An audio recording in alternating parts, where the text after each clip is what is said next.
We're coming up on a year since the Hill Country floods killed 139 people, including 27 girls at Camp Mystic. Following that tragedy, our state lawmakers united to create strict new policies around camp safety.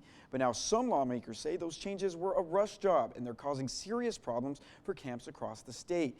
Daniel Perot has the details for us now.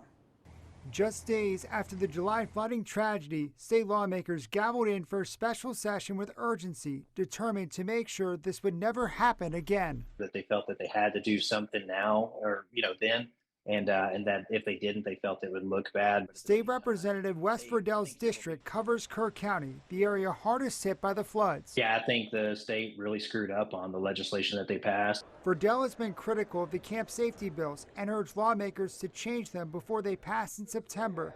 The new standards have been costly and difficult for camps to meet. We've got over 60 camps that are not qualified as youth camps now because of it, and that's about 20% of the camps in Texas are the youth camps. The bills required camps to create new emergency response plans, mandated emergency drills, and banned cabins from being located close to floodways. Verdell says the bill did not account for elevation. And these cabins are sitting higher, significantly higher and never flooded before, but now all of a sudden they're not usable. One of the biggest issues camp operators run into is the requirement that they have fiber optic internet access. Lawmakers put it in as a way to ensure communication in an emergency, but camp owners say it's impossible to implement. The state temporarily waived the requirement to allow camps to open this summer.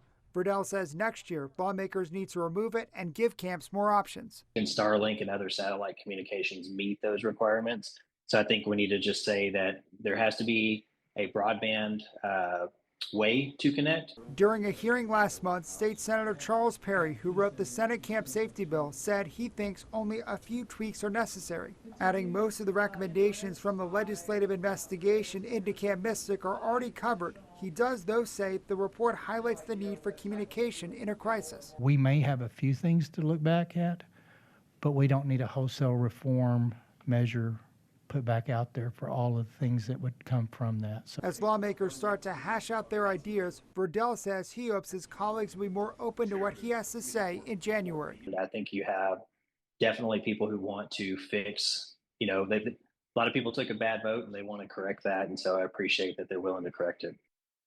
Representative Verdell says he wants to knock down the filing fees for camps, which increased from $500 to $20,000 in some cases because of the new laws. Senator Perry plans to reintroduce legislation that would require local emergency management coordinators to get licensed and undergo state training. The 90th legislative session starts in January of next year.